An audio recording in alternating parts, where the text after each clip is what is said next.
আল্লাহ রাব্বুল আলামিন ব্যবসার কথা বললেন, তুমিনুনা বিল্লাহি ওয়া রাসূলিহি ওয়া তুজাহিদুনা ফি সাবিলিল্লাহি বিআমওয়ালিকুম ওয়া আনফুসিকুম যালিকুম খায়রুল লাকুম ইন কুনতুম তা'লামুন। যদি বলি আল্লাহু আকবার। আল্লাহ রাব্বুল আলামিন বললেন, ইমানদার বান্দারা, ব্যবসাটা হলো এই, তুমিনুনা বিল্লাহি ওয়া রাসূলিহি, আমি আল্লাহর প্রতি ঈমান আনতে হবে, এরপর আমার রাসূলের প্রতি ঈমান আনতে হবে। এরপরে বান্দারে, তোমাকে যে আমি জান দিয়েছি আর যে মাল দিয়েছি, বলুন তো আল্লাহ তাআলা যে জান দিয়েছেন আর যে মাল দিয়েছেন, সম্পদ দিয়েছেন, এই জানের মালিক এবং মালের মালিককে জোরে বলেন আল্লাহ। ঠিক কিনা বলেন? এই জানেরও মালিক আল্লাহ, মালেরও মালিক আল্লাহ। আল্লাহ রাব্বুল আলামিন বললেন, বান্দা তোমাকে যে জান দিয়েছি আর মাল দিয়েছি, ইমানদার, এই জান এবং মাল দিয়ে আমার দ্বীনকে, আমার জমিনে আমার দ্বীন ইসলামকে জিন্দা রাখার জন্য তোমাকে জিহাদ করে আমার এই দ্বীনকে জিন্দা রাখতে হবে। জোরে বলে সুবহানাল্লাহ।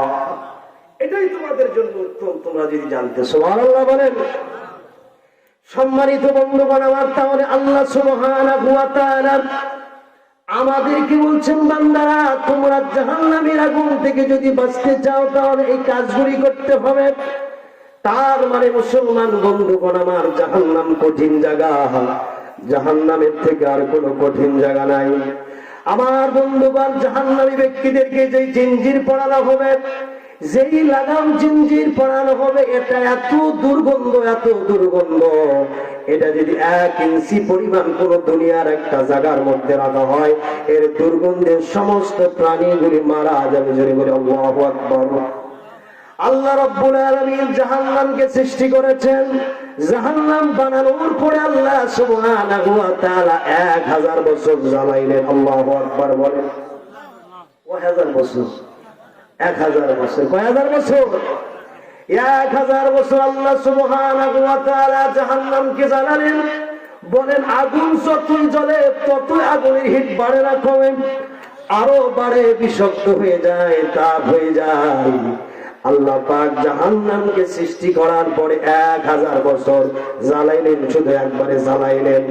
জাহান্নামের আগুন 1000 বছর যখন জ্বালানো হয়ে গেল, জাহান্নামের আগুন জ্বলতে জ্বলতে একেবারে লাল টকটকা হয়ে গেল, আগুনটা তাপ বেড়ে গেল। এরপর আরো 1000 বছর জাহান্নামকে জ্বালালেন। তাহলে কয় হাজার বছর জ্বালানো হলো? 2000 বছর জাহান্নামকে জ্বালানো হয়ে গেল। 2000 বছর যখন জাহান্নামকে জ্বালানো হয়ে গেল, বাবাজিরা আমার, 2000 বছর জ্বালানোর পরে জাহান্নামের আগুন আরো বিষাক্ত হলো, আরো তাপ বেড়ে গেল। জাহান্নামের আগুন এত তাপ হয়ে গেল যে 1000 বছর জ্বালানোর পরে লাল হয়েছিল, 2000 বছর জ্বালানোর পরে এই লাল রংটা পরিবর্তন করে জাহান্নামের আগুনটা একেবারে সাদা হয়ে গিয়েছে। যদি বলি আল্লাহু আকবার, আরো সরি বলি আল্লাহু আকবার। তাহলে 2000 বছর জ্বালানোর পরে জাহান্নামের আগুন আরো তাপ বাড়লো না কমলো? অনেক বেড়ে গেল, যার কারণে লাল রংটা পরিবর্তন করে হয়ে গেল সাদা রং হয়ে গেল। এরপরে আল্লাহ সুবহানাহু ওয়া তাআলা আর 1000 বছর জ্বালালেন। তার মানে 3000 বছর যখন জাহান্নামের আগুনটা জ্বালানো হয়ে গেল, আরো বিষাক্ত হয়ে গেল। জাহান্নামের সাদা রংটা পরিবর্তন করে জাহান্নামের আগুন 3000 বছর জ্বালানো যখন হয়ে গেল, এই সাদা রং পরিবর্তন করে জাহান্নামের আগুন আরো বিষাক্ত হয়ে গিয়ে আমাবস্যার রাতের থেকেও বেশি কালো হয়ে যায়। যদি বলে আল্লাহু আকবার। জাহান্নামের আগুন কি? যদি বলে জাহান্নামের আগুন কি কালারের? কালো। কেন কালো? এই জাহান্নামের আগুনকে আল্লাহ পাক জ্বালায় জ্বালায় 3000 বছর জ্বালায় আরো বিষাক্ত করেছেন। এটা আরো তাপ বেড়ে গেছে, যার কারণে জাহান্নামের আগুন হলো কালো, দুনিয়ার আগুন হলো কি লাল। এটা তাপ নাই, এরপরে কি আমরা সহ্য করতে পারি? বিড়ির একটা আগুন দিয়ে সামান্য লাগে 3000 লাভ হয়, তোমরা কি বললেন? ঠিক কিনা বললাম? জাহান্নামের আগুন হবে কালো। এই জন্য সম্মানিত বন্ধুগণ আমার, এই জাহান্নামের আগুন থেকে আমাদেরকে বাঁচতে হবে। আমরা তো এমন একজন নবীর উম্মত বাবাজিরা আমার, আমাদের জান্নাতে যাওয়া অনেক সহজ আছে, কারণ আমরা এমন একজন নবীর শ্রেষ্ঠ নবীর উম্মত। আমার বন্ধুগণ, এই উম্মতেরা যখন জাহান্নামের মধ্যে যাবে, জাহান্নামের ফেরেশতা মালিক ফেরেশতা অবাক হয়ে যাবে, আফসোস করবে আর বলবে, হে বান্দারা, তোমরা তো আখিরি জামানার পয়গম্বরের উম্মত, কেন তোমরা জাহান্নামে আসলে? তোমাদের নবীর উপরে কোরআনুল কারীম নাযিল হয়েছিল, কোরআনুল কারীম কি তোমরা পড়ো না? আল্লাহর নাফরমানি থেকে বাঁচে থাকতে হবে, আল্লাহর নাফরমানি করা যাবে না। তোমাদের নবীর উপরে কোরআন নাযিল হয়েছিল, কেন তোমরা জাহান্নামের মধ্যে আসলে?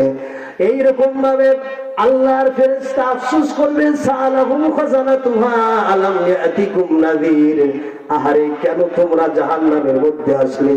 যে জাহান্নামকে জ্বালায় জ্বালায় বিষাক্ত করা হয়েছে, তোমরা কি কোরআন পড়ো নাই? তোমরা কি বোঝো নাই? আফসোস করে বলবে, তোমাদের কাছে কি কোনো ভীতি প্রদর্শনকারী এসেছিল না? তোমাদের কাছে কি কোনো আলেম ওলামারা এসেছিল না? কোরআনুল কারীম কি তোমাদেরকে শোনাই নাই? হাদিস শরীফ কি শোনাই নাই? তখন এই নবীর উম্মতেরা আফসোস করে বলবে, আমাদের কাছে নবী এসেছিল, আমাদের কাছে রাসূল এসেছিল, আমাদের কাছে আলেম ওলামারা এসেছিল, কোরআনুল কারীম খুলে খুলে হাদিস শরীফ খুলে খুলে আমাদেরকে বোঝাইছে, আমরা বোঝার চেষ্টা করি নাই। ফাকাযাবনা ওয়া কুলনা মা নাযালাল্লাহু মিন শাই, আমরা মিথ্যা বলেছি আর মনে করেছি আল্লাহ পাক কোনো কিছু নাযিল করে নাই। সেই দিন আফসোস করে বলবে, ওয়া ক্বালু লাম কুননা নাসমাউ আও নাকিলু মা কুননা ফি আসহাবিস সাঈর। আফসোস করে উম্মতেরা বলবে, হায়রে কিয়ামতের ময়দানে আফসোস করে বলবে, যদি আমরা দুনিয়াতে আলেম ওলামাদের মুখ থেকে যে কথাগুলি শুনেছিলাম, এই কথাগুলো যদি মানতাম, তাহলে আজকে এই কঠিন জাহান্নামে যাওয়া লাগতো না। কথা বলেন ঠিক কিনা? তাহলে কোরআনুল কারীম মানতে হবে, কোরআনুল কারীম বুঝতে হবে এই দুনিয়াতে, ঠিক কিনা বলেন? আমার ভাইরা, লম্বা নয়, শেষ করে দেবে ইনশাআল্লাহ। তবে একটা কথা, আসলে কম সময়ের মধ্যে তো আলোচনা হয় না, যেহেতু বাইরে থেকে ওলামায়ে কেরামরা এসেছেন। এতটুকু বলতে চাই যে আমরা কোরআন ছাড়া অন্য কোথাও ধাপ দেব না, ঠিক কিনা বলেন? কোরআন আমরা চাই কি চাই না? এবং নবীর প্রেম ভালোবাসা আমাদের মধ্যে থাকতে হবে। নবীর প্রেম ভালোবাসা ছাড়া আমরা আল্লাহর জান্নাতে যেতে পারবো না। সমস্ত ইবাদতের মূল হলো নবীর প্রেম ভালোবাসা। একটু জিকির করে লা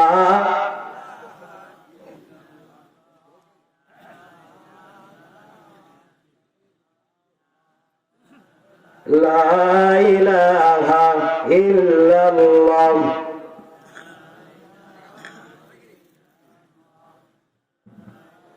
লা ইলাহা ইল্লাল্লাহ মুহাম্মাদুর রাসূলুল্লাহ সাল্লাল্লাহু আলাইহি ওয়াসাল্লাম। সম্মানিত ভাইরা আমার, একটা কথা মনে রাখবেন, নবীর প্রেম ভালোবাসা হচ্ছে সমস্ত ইবাদতের মূল। সমস্ত ইবাদতের মূল কি? নবীর ভালোবাসা। আপনি ইবাদত করবেন, ওই ইবাদতের মধ্যে যদি নবীর প্রেম ভালোবাসা না থাকে, ওই ইবাদত কখনো আল্লাহ পাকের দরবারে গ্রহণযোগ্য হবে না। ছোট্ট একটা কথা বলে আমি শেষ করব। নবীর সাহাবায়ে কেরামরা নবীজিকে কেমন ভালোবেসেছেন আর আমরা কেমন ভালোবাসি, ওনারা কোন পর্যায়ে ছিলেন আর আমরা কোন পর্যায়ে আছি, ছোট্ট একটা কথা বলে শেষ করে দেই। নবীর সাহাবী হযরতে হাদিস শরীফের মধ্যে আছে, হযরতে তালহা ইবনে বারা রাদিয়াল্লাহু তাআলা, নাম কি? হযরতে তালহা ইবনে বারা রাদিয়াল্লাহু তাআলা নবীর একজন সাহাবী। নবীর সাহাবীরা জান্নাতি কিনা বলেন? ওনারা জান্নাতি, দুনিয়ার সার্টিফিকেট পেয়েছেন, ওনারা জান্নাতি, ওনাদের প্রতি আল্লাহ খুশি, ওনারাও আল্লাহর প্রতি খুশি। নবীর সাহাবী হযরতে তালহা ইবনে বারা রাদিয়াল্লাহু তাআলা নবীজির কাছে গেলেন, নবীজিকে বললেন, ইয়া রাসূলুল্লাহ, ইয়া হাবিবাল্লাহ, আপনি আমাকে এমন একটা আমল দেন, এমন একটা কাজ দেন, যেই কাজটা করলে পরে আপনাকে আমি খুশি করতে পারবো। সুবহানাল্লাহ বলেন। সাহাবায়ে কেরামরা সব সময় নবীজিকে খুশি করতে চাইতেন, কারণ নবী যদি খুশি হয় তা আল্লাহ খুশি। ঠিক কিনা বলেন? ঠিক কিনা বলেন? নবী যদি বেজার হয় আল্লাহ বেজার।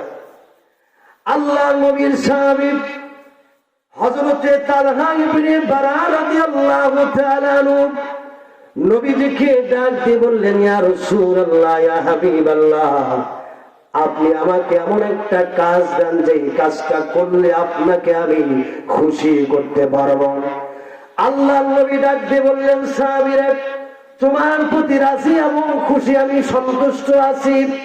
তারপরে নবীর সাহাবী ডাক দিয়ে বলছেন, ইয়া রাসূলুল্লাহ, ইয়া হাবিবাল্লাহ, তারপর আপনি আমাকে একটা কাজ দেন যে কাজটা করলে আপনাকে আমি বেশি খুশি করতে পারবো।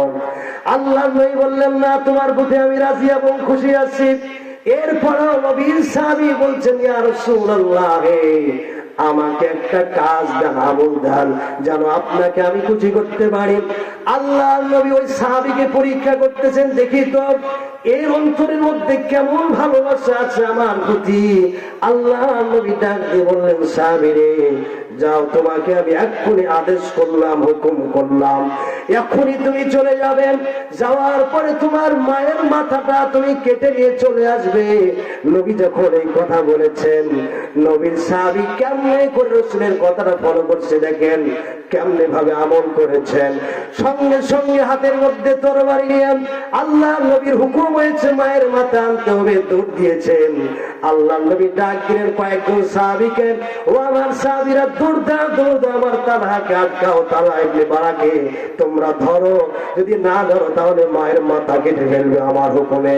কয়েকজন সাহাবী পিছন দিক থেকে দৌড় দিয়ে দিলেন, নবীর সাহাবীকে ধরে ফেললেন, নবীর দরবারে আনলেন, আর ডাক দিয়ে বললেন, ও তালহা, আমি এমন একজন নবী, রহমাতুল লিল আলামিন নবী, আমি দুনিয়ার জমিনে করতে এসেছি, ভাঙতে আসে নাই, সন্তানকে দিয়ে মায়ের মাথা কাটার জন্য আসে নাই। আমার সাহাবী, আমি শুধু পরীক্ষা করলাম তোমার অন্তরের মধ্যে কেমন পরিমাণ আমার ভালোবাসা আছে। হে আমার সাহাবী, শুধু আমার পরীক্ষা ছিল এটা, তুমি পরীক্ষায় পাস করেছো। জোরে বলি সুবহানাল্লাহ, চিল্লায়ে বলি সুবহানাল্লাহ। কি পরিমাণ ভালোবাসা রাসূলের প্রতি, কি পরিমাণ রাসূলের আদেশকে ফলো করেছেন। জোরে বলি সুবহানাল্লাহ। এই জন্য আমরা আসি, আমরা নবীজিকে ভালোবাসি। এই হযরত তালহা ইবনে বারা রাদিয়াল্লাহু তাআলা একটা ঘটনা আছে, অন্য সময় যদি আমি পাই তাহলে ইনশাআল্লাহ বলবো। তিনি ইন্তেকাল করলেন, রাসূল সাল্লাল্লাহু আলাইহি ওয়াসাল্লাম বলে আসছিলেন, আমি আসবো। আমার ভাইরা সেদিকে না যায়, আমি এটাই বলতে চাই, নবী ছাড়া আমাদের কোনো উপায় নাই, কোরআন ছাড়া আমাদের কোনো উপায় নাই। আসি আমরা কোরআনকে